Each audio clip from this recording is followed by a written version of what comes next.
Hey, everybody. Welcome back to another episode of the Horse Geeks podcast, where we look at horses and riders from the inside out. I'm Kirsten Nelsen, professional horse trainer, and with me again is my compatriot, Deb Romero, certified Alexander technique instructor. I don't know how else to do the intro, so I just keep repeating like it's in my head now. So if Yeah, you I can't. guys want me to Gonna have change to it, go in make a and rewrite the comment. program. I know.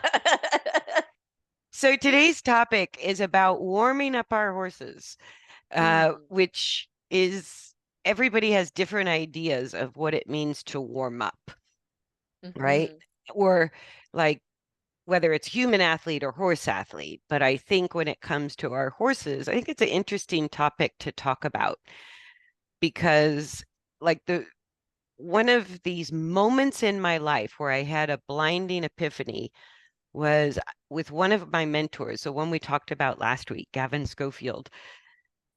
I kind of kept asking questions that I hear other people ask me now, which was, well, shouldn't I sort of warm my horse up on a loose rein and kind of get the walk, trot, canter going and let them just loosen up and warm up before I start to do more work on their any work on their coordination or how they're, lifting the back, engaging the hindquarters or anything like mm. that. And Gavin just looked at me and he goes, if you warm up the body in one coordination, it's not warmed up for anything different.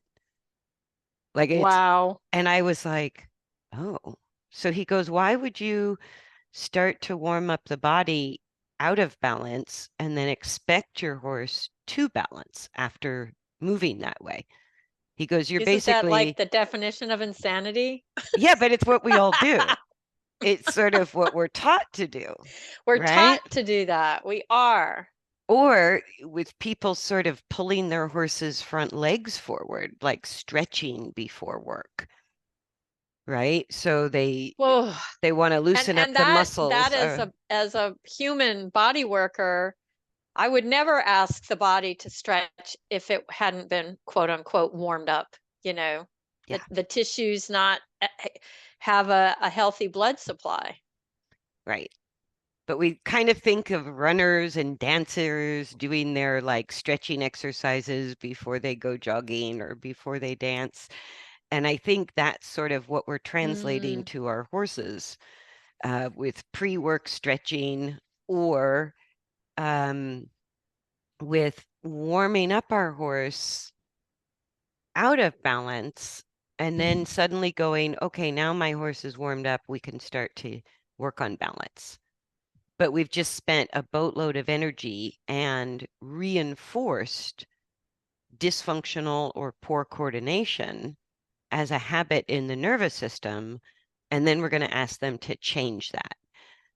And I was sort of gobsmacked when Gavin said that to me. It had never occurred to me that, oh yeah, I'm warming up different muscles than the one I want my horse to use for our best part of the ride. And so not that we immediately like shorten our reins and collect our horse, but he goes, if we're not warming up the right muscles, then those muscles are still cold after we think our horse is warmed up because the use of the skeleton is what dictates the specific use of the muscle and the I tone.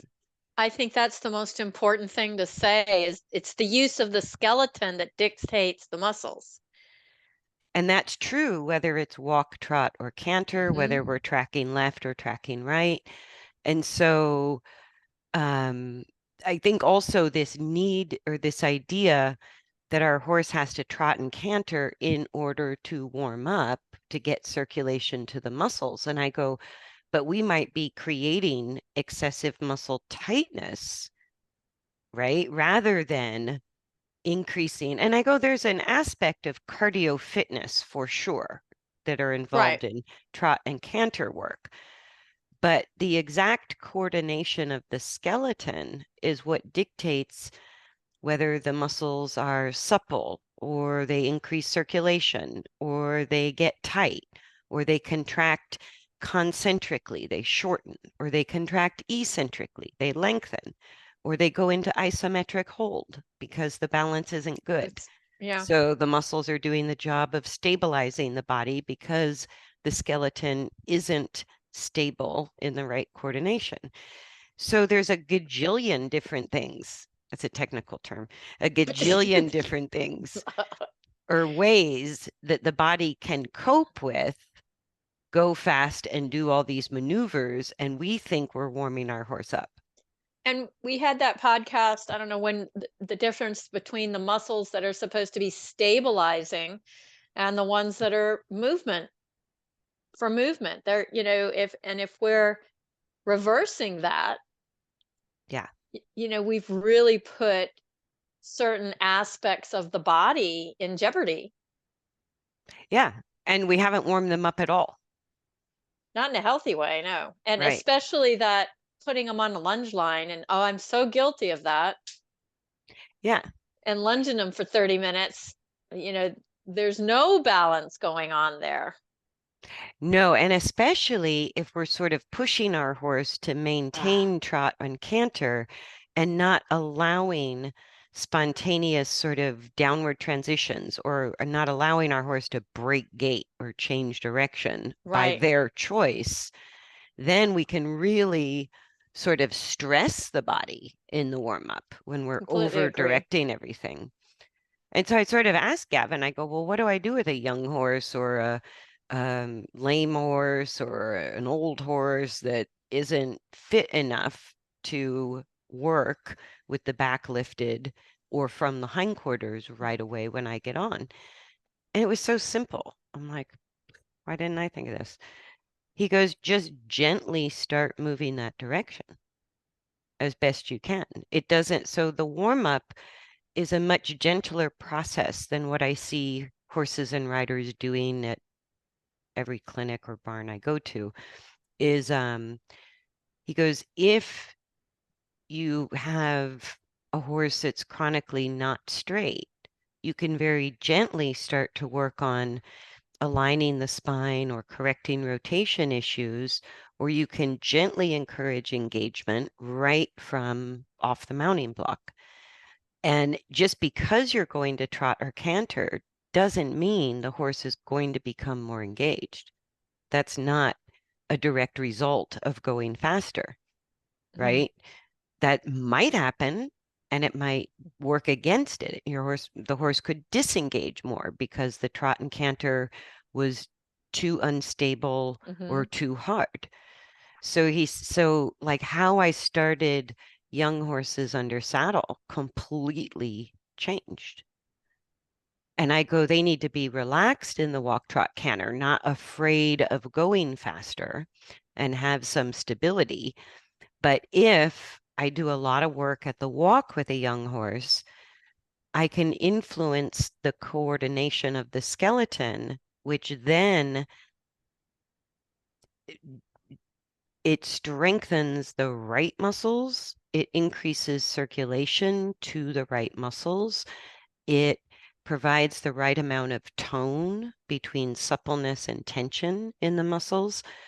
And so I get all the benefits by focusing on the coordination without any risk of fear or blowing up or losing balance or Mhm. having a big reaction. So it's a very quiet way to start horses under saddle.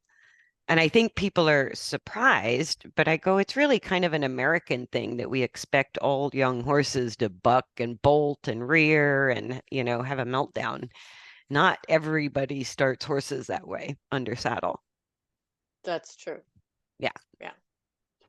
Yeah. And I am working with the Grand Prix horse that I rehabbed a year ago. I'm still working with her, and he has been given permission to think for himself. And I was working with her on hills, and he was having a difficult time figuring out how to go downhill. yeah, But he was comfortably. thinking about it. He was Hmm. going, "Oh, I'm falling on my front end," because he knew he wasn't supposed to do that anymore. So he had to he started out trying to go straight down the hill, then he'd stop. And I told her, don't drive him forward. Let him think about this. So he decided to start zigzagging Yeah, which makes down the perfect hill. sense. And Yes. I went, bravo, you thought your way through that one.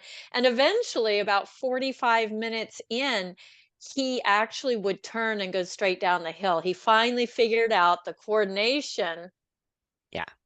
to safely get down the hill without falling on his face. So Yeah, I don't think we because give the horses enough credit or time to think to about, think through things. to think through Absolutely. things. Yeah. And so the more we're sort of pushing and managing, Mhm. thinking we're doing a good thing. We want to see our horse go really fast, walk, trot, canter, get that exercise in, right? But I go, people did that with aerobics and jogging and no pain, no gain, and we basically destroyed our joints. Yeah, I've seen a lot of those people. Yeah, Or what was the biggie I saw for a lot? Oh, yoga. I mean, I am seeing so many shoulder injuries from yoga. hip injuries as well. Yeah, so it's because we're so into the doing the pose, but not how are we doing the Right. pose. And so Yeah. anything that's intended to be of athletic benefit can be done in a way that it creates, Mhm. it has a destructive effect on the body rather Oh than a yeah. constructive effect. So, just getting our horse to trot and canter, upside down with this back dropped, the hindquarters disengaged, the horse in a stress response full of fear or defensiveness. I Hmm. go, none of that is warming up the body in the way you ultimately want the body and mind to be used. Hmm. So if we sort of have the end goal in mind, we might only take very gentle, small steps that direction. So just like the horse figuring out how to go down a hill at first, because going downhill requires more engagement from horses than going uphill. So it's always harder for horses to balance going down a hill, especially if they're not strong through their back and engaged through Right. their hindquarter. So he figured out if I just go a little bit this way, a little bit that way, Hmm. I can do that and it's easier. It's more Yeah. comfortable until finally he had the coordination to feel comfortable going straight down the hill. And that's exactly how I look at warm up. I go, okay, going down the hill requires more muscle control and strength through the back, more lifting of the spine, more engagement of the hind legs. So if I want that, then I need to warm my horse up towards that very Right. directly. Doesn't mean I have to go fast. I have to go that direction of the coordination I ultimately want, or I could be creating undue stress and or I even risk injury before the warm Or up the is complete. trust. I mean, the trust, like, because the human instinct would have been, what's the matter with you? And try to drive him down the hill. Hmm. That's our instinct is, you know, I'm a predator. I can go straight down the hill, no problem. Yeah, but I go, when we even as humans, when we have a boss like that, we can't wait to quit, Right. right? We're That's a good looking point. for another job because that is just a sucky person to work for. And Yeah. so our horse kind of feels the same way.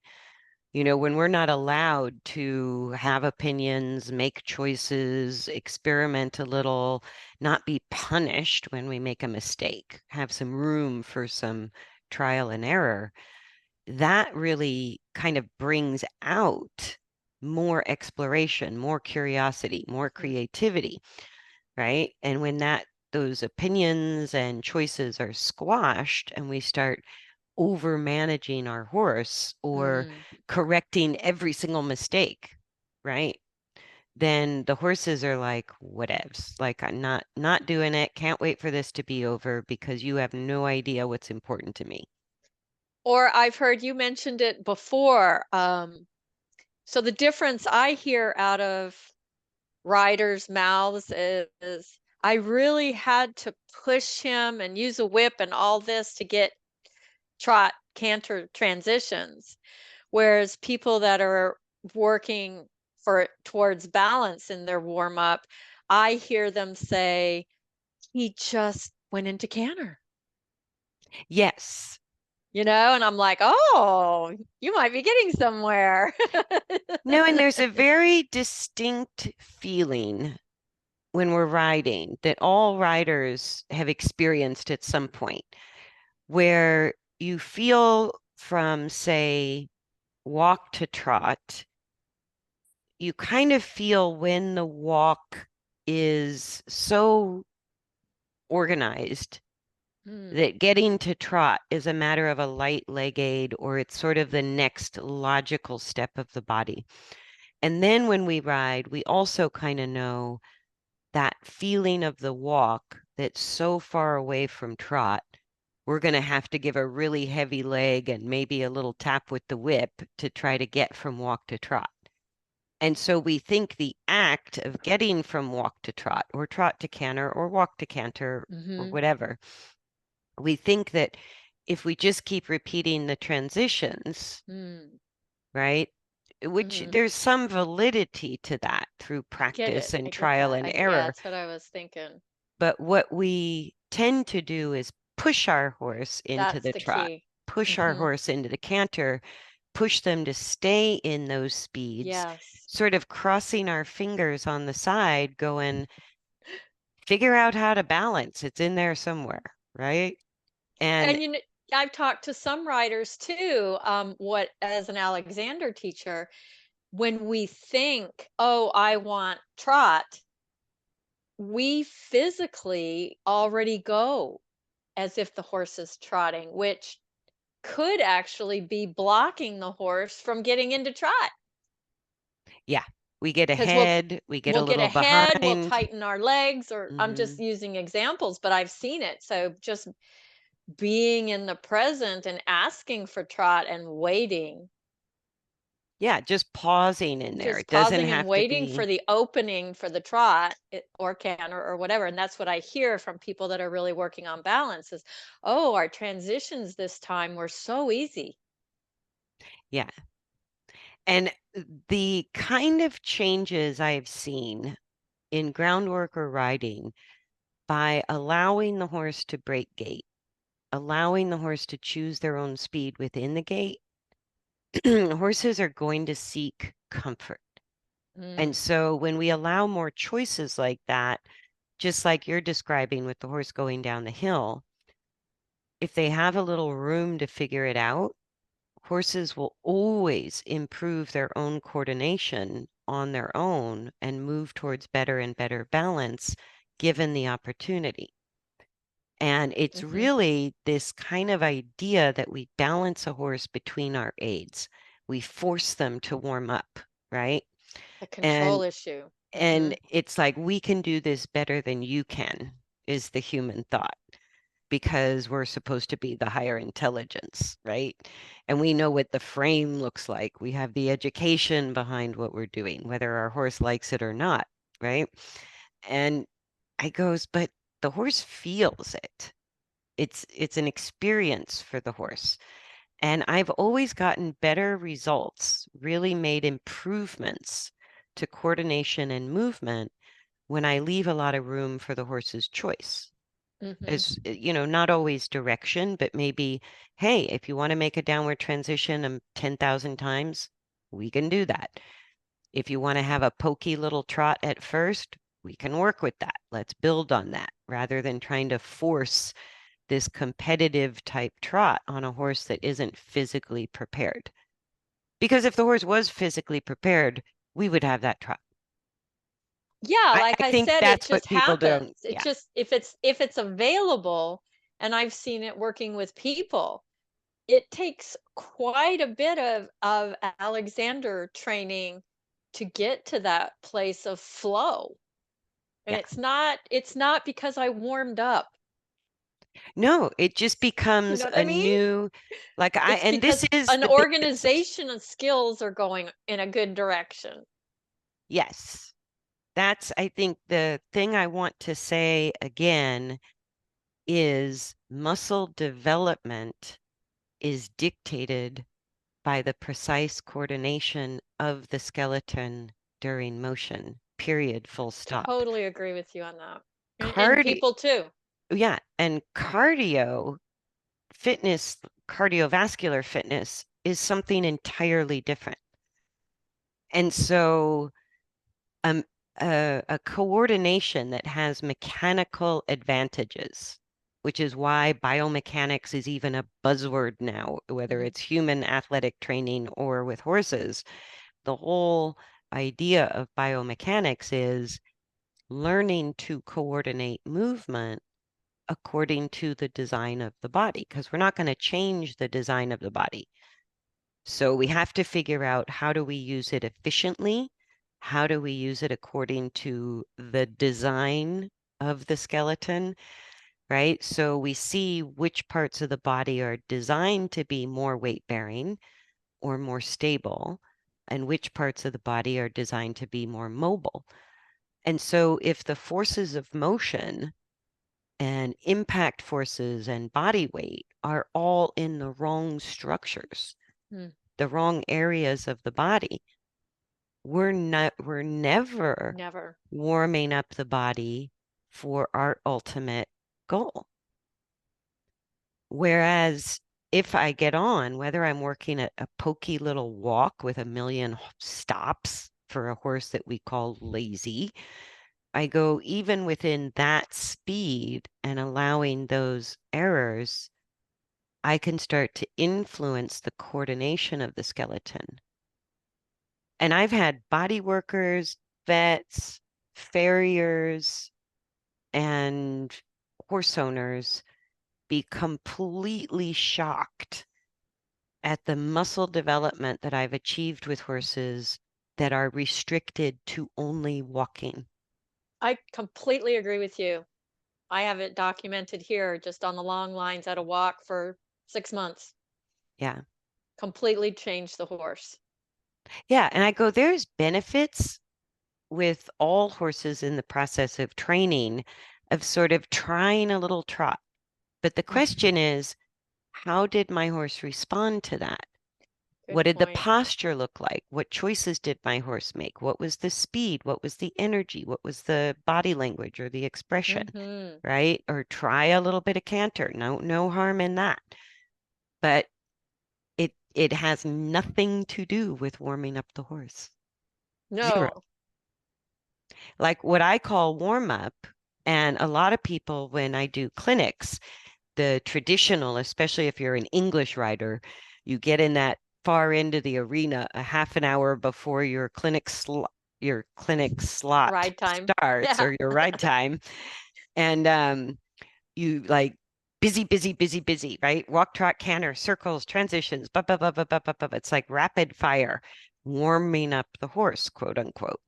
And I have to tell people, please don't. I can be most helpful to you if I see you move cold off the mounting block. And the reason that is because whatever the strongest habits, strongest patterns of coordination are for that horse and rider, I see it in the first 10 minutes. I can yeah, the same thing with people.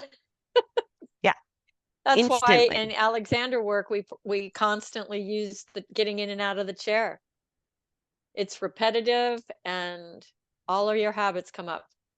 And I know people are feeling something, which is why they're so committed to their traditional warm up.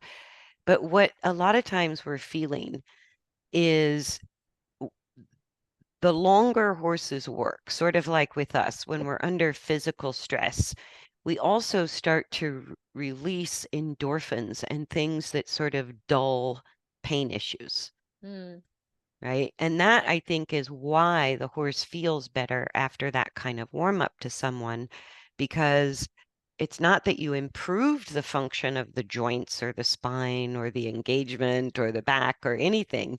There's just sort of this increase of circulation, increase of like air, and increase of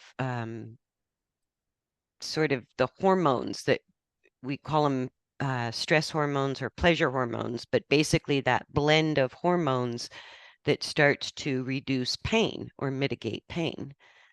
So the horse might still be completely dysfunctional, but they can move with more ease because you just gave them basically a dose of painkiller. I think Does that's that a make really good sense? point to go over. Yeah, sort of. Yeah, And I thinking you have to exercise, walk, trot, canter, and you feel like you've done your job of warming your horse up, but but not looking at the horse's response to it right, to see if right, that's working for the horse. And I get this all the time. Like my horse needs exercise, exercise, exercise, right? And I go, so that means in their minds, cardio fitness kind of exercise, lots of trot, lots of canter. And when I observe the horse, I go, well, the whole reason you're stuck is because the more you push your horse to trot and canter, the more anxious your horse is becoming, the worse the posture is becoming, the more upside down your horse is becoming. right. So I go, the theory, the rubber meets the road on any theory in how an individual responds. It's And not, that's interesting because the two off the track thoroughbreds I have here, their answer is to run, yeah, even if it's poorly. yes, And, just trying to get them to stay at walk. But I notice just giving them permission to walk, they'll go in the stall afterwards or in their turnout and just completely mellow out. yeah. Just For completely like, horses, wow, that was a lot. for horses and people that struggle with anxiety, not moving is much harder, or moving Yes, slowly is much harder that's a good than point. being fast and frantic. And so when I have a horse that is anxious and fast and upside down, I turn the training the opposite way. Mhm. I go, we not only warm up at the walk, we do weeks of work at the walk Yeah. without bringing in trot or canter. And then there's other horses that are so tense and tight, they don't want to move at all. And we call them lazy and stubborn and um, all that kind of thing.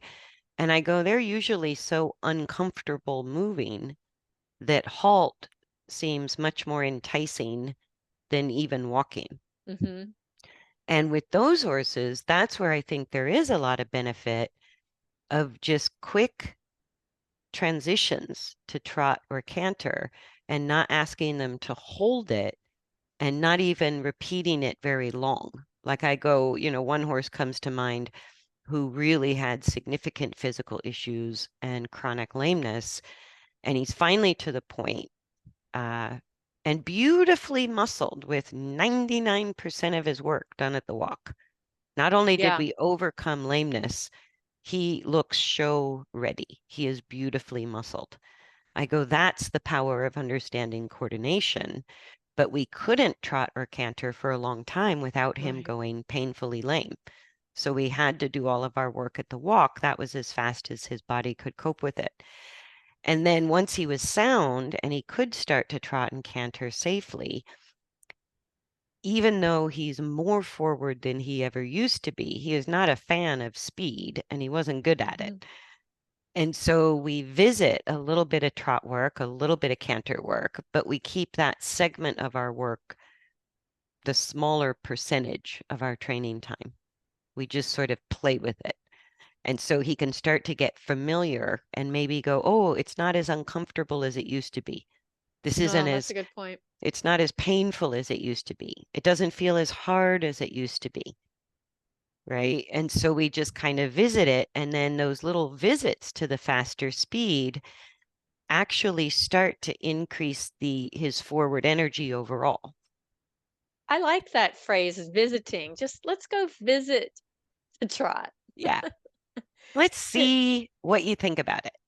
And I was just thinking, being that I used to be a bodybuilder too, is, we in our minds know when we have muscle fatigue or something's not going right. And I don't know if we're allowing that in our horses Right. Or if to we're not to even punishing it in our horse, because mm, the horse can't tell us verbally how they're feeling. Horses right, tell us how they feel and what they think through behavior. right. And we're so quick to demand obedience or want to see the right behavior that we rarely leave room in there for opinion and choice. And are we using our best horse up by thinking we have to have this 30-minute warm up? Oh, yeah. Yeah. I You basically just took all the cream off the top and threw it in the garbage. yeah. Yeah. Because now you've reinforced the habitual dysfunctional Yeah. coordination, right? You've just reinforced it. And now you want to ask them to coordinate in a different way. And I go, it's kind of ridiculous. And as a bodybuilder, you don't build muscle by doing your reps really, really fast. You don't build muscle by jogging. If you look at runners, I go, short distance runners are pretty muscly. Long distance runners are pretty sinewy.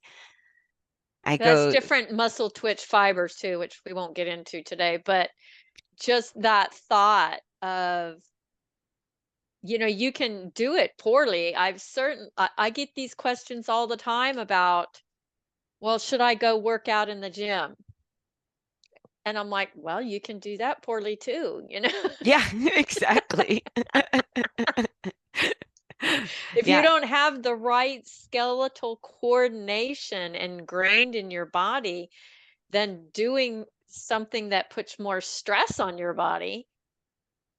right. And that's exactly why we have personal trainers, personal coaches, or coaches even for talented athletes. There's a coach and a guide, or we have PT, we have physical therapy for people because we don't always know the best way to use our body.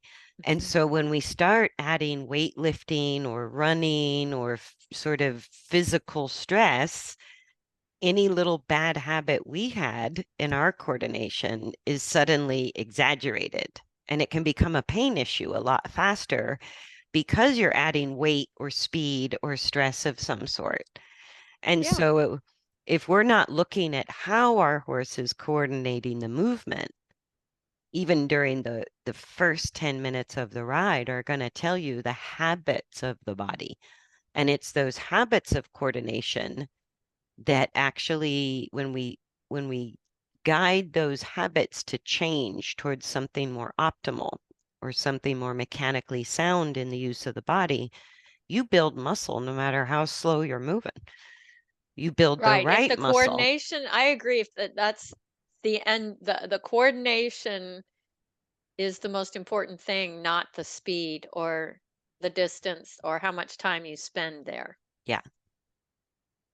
No, Yeah. and top athletes, you have to go slow and get it like habituated, whatever. If you want to change your golf swing, if you want to change how you bat, if you want to change how you throw, if you want to change how you ride a bike, if you want to change how you swim, right? And friends of mine that have done Ironmans, it's like there are volumes of books Mhm. on the most efficient way to use your body to swim faster as a human, right? Right. And we're sort of throwing our horse in the deep water, going, well, figure it out. You're a horse, it's natural. You got 4 legs. You can do this. You're big. You're big and strong. You'll get it And done. carry me around even if Yeah, I'm dysfunctional. right. That's what I try to tell people. I want to tell riders, I want to see how you move on the ground because you are perpetuating that when you get on. Yeah. And the horse So has to cope with us, and that, we have to yeah, cope with the horse like two dancers. Absolutely. So if we're a really bad dancer, how can we expect our horse to dance well with us? Right. And if our horse is a really bad dancer, we have to learn to become a very good lead and teach Yes. our horse, right? But that is not driving our horse to go faster into leverage or rein resistance. Or It's thinking it has to be 5 minutes of walk and 5 minutes of trot, or, right. all of that can still be dysfunctional. Yes, because it is a valid part of developing athletic capacity. But your point is it can be done in a way that taxes the body Mhm. and creates pain issues, or it can be done in a way that sustains the body and actually builds up athletic ability. Yeah, and you have more energy if you're using the skeleton correctly, you have more expendable energy. Yeah, that's why what you were saying earlier, people always come to me and go, all of a sudden, my horse offered the trot, Yeah, they offer offered the it's just it canter. was easy. It I was didn't need easy. Yeah. Yeah, I get that. And so looking at the warm up, the warm up to me is immediately moving into a better coordination Mhm. gently, right? I go immediately is my thought.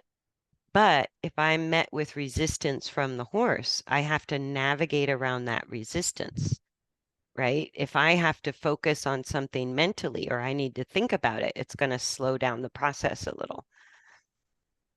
But it's amazing.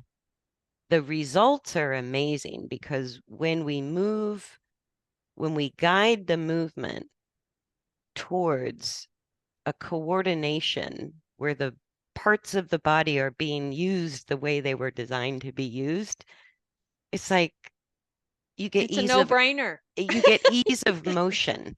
You get efficient Yeah. movement, which is Mhm. beautiful. You get kind of an equalization. The slow horses voluntarily speed up, the fast horses voluntarily slow down, right? The changes of direction get easier. You can steer Mhm. from the saddle instead of having to pull the head all the time. And we just feel the ride. It's like getting on a really good horse or Mhm. riding a schoolmaster. It's that feeling of really good coordination that makes the trot easier, makes the canter easier, makes all of our maneuvers and patterns and obstacles and things we're negotiating easier. Just like you discovered that horse that had to sort of do the switchbacks down the Mhm. hill, then felt in his own skin and said, "Oh, okay, I can go straight down the I hill think I can now." do it. And he could Yeah. see him thinking, and I just stood there. We just stood there and we paused. We gave him time to look at, could I go straight? Could I not? No, I don't want to. I want to do this. And I was okay with that. I was like, yep, let's do that then. Yeah. And it's not like he was, yanking and dragging us anywhere. He was literally trying to work his way, use himself well, and figure out how to get down the hill. And it Yeah, wasn't that big of a hill, but just, going from riding in an arena to these up and downs, that's a big deal. absolutely. Just like for us. Mhm. It's like if you move from Florida to Colorado, it's a different It's a place to big go for deal. a walk. Mhm. Yes. No, and there was one other point I wanted to make. It just my choo-choo train of thought just Oh, derailed. no. But that's what I was going to say. If we know nothing about balance or correct movement or biomechanics, the thing I know I can always rely on with a horse, and this is what I love about horses, they got two items on their list of desires. They want to feel safe and they want to feel comfortable. And I also know better coordination that is more mechanically advantageous is always more comfortable too. Burns less calories, feels easier, feels better, Mhm. organizes forces of motion, right? So I go, okay, if horses only really care about feeling safe and feeling comfortable, then, like you said, the horse wasn't acting defensively, wasn't Mm-mm. dragging somebody around, wasn't blowing up. So you No. go, okay, this horse is pretty calm. So we can safely say, I think that horse feels safe. So then the only other thing the horse has to work on is finding more and more and more comfort, Mhm. right? Doing whatever we're asking them to do. Of course, they want to feel comfortable doing their job. So do we, right? Right. And when we're uncomfortable doing our job, it creates a lot of stress. So once our horse feels safe, I take a lot of steps back. I leave a lot of room for choice and curiosity and trial and error and opinions because I go, that horse, every horse, knows more about what they feel inside of their own skin, what is comfortable and what is not comfortable right now, today, in the condition they're in, than any human being on the planet. Exactly. Nobody can guess. And so, just like one of my early experiments many, many years ago was just to put a horse on a lunge line and do nothing, right? And And not then make them go not make them do anything and or sort of, stay in the trot or whatever. right. And then if after if they felt safe and they were calm, then I go, let's kind of see what walk, trot, canter looks like in each direction. What are your choices? What do you think? How do you organize? What feels good to you? And that totally changed how I started to do everything with horses. Right. Because what I watched happen, horse after horse after horse after horse, is exactly what you're describing with that horse going down the hill. I go, they found balance in ways that I never would have Exactly. guided, in Hmm. ways I didn't expect. Most often, they improved their movement more than I would have expected I could have helped them. Right. And I go, so why not trust their intelligence? Yeah. Once they feel safe, better and better coordination always gives them more ease of motion, more comfort, more efficiency. So I go, if we just give them the space to figure it out a Mm. little bit and refrain from the gadgets and the side reins and the Pessoa system and the leverage bits and the whips and the spurs and telling them what to do all the time. If we just observe, we can guide, but we need to kind of balance that with how is the horse responding to my guidance? Not that my guidance is right or wrong. It's Right. how's my horse taking it? I think that the people do that because they feel a need to control instead of it. Sometimes it's the best of intentions.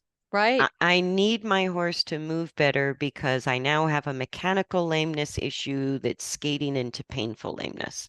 I have to rehab my horse from a painful lameness or a surgery or an injury or something like that.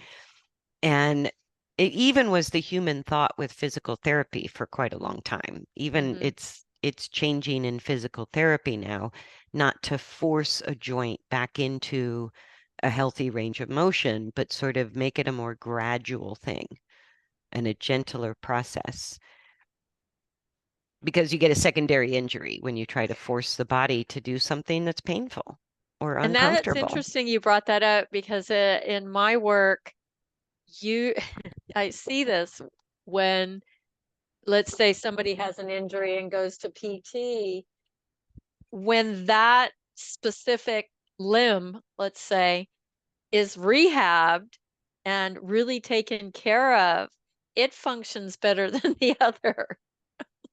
Yeah, So actually taking the because it time got to some rehab, attention. it got some attention. And I think that is a really a reminder that that's kind of like our that's what our warm up should be like. We should be paying attention to use and not time frames and the thought that I've got to exercise. Yeah, because the warm up to me is the equivalent of physical therapy for humans. Mhm. I go, it is how we guide the body either restoring correct function or guiding towards better and better function, better use or coordination, better biomechanics. I go, that's always going to benefit the body, and it can be done in ways that don't create excessive stress. Right. That's what's important. Yeah. And we've all, And we've like we said, it doesn't even have to be not body stress. It could be emotional stress and all the cortisol that the horse might be putting out. Are you bringing that to the table? Are you bringing your emotional stress to the warm up, to the ride? even with people, they've figured out if you Yeah. actually want to lose weight, right? So, like if we think of heavy horses or metabolic horses, we're thinking we have to push them to do more trot and canter. But Mhm. I go, horses like in Florida, we also get a lot of what they call non-sweaters. They shut Right. down, they get anhidrosis, and it can become kind of a permanent problem with a horse. And these non-sweaters, when it gets hot and they're not sweating, they have trouble breathing from Yeah. very light work. And so I'll say to people, for whatever reason, when your horse's nostrils are flaring, right? It's not even the sweat. I go, we all sweat at different rates, big deal. But when Right. those nostrils are flaring, the body is now in a state of stress where you're releasing stress hormones and you're Right. not going to lose weight, you're going to keep it. You're going to put more weight on because the body goes into storage mode under stress. Right. And so we've learned that with people that taking a walk for 15 minutes is a better way to lose weight and build muscle than a really unfit or unstable person jogging for the same amount of time. And where we Mhm. used to think of it as calorie burning, we're far more advanced now in human, rehab and human athletic training.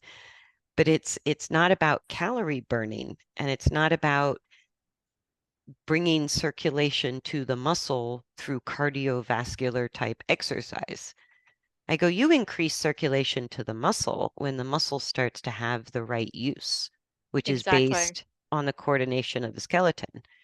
Because if the muscles are too tight, you actually reduce circulation Mhm. to the muscle. If the muscle is overly contracted more than it should be, then you start taking blood out of the muscle. You're not increasing Restriction. circulation. Yeah. So, and also the hormones, like as soon as the body hits a certain level of stress, you're having a reverse effect. Exactly. You're not And the building fitness, you're reducing it. Yep. Yeah. And so exercising to the point that the body's sort of functioning on adrenaline and cortisol and norepinephrine, I go, the body's just going to keep storing more and more Right. and more and holding more and more and more because of the stress. The body goes into protection mode.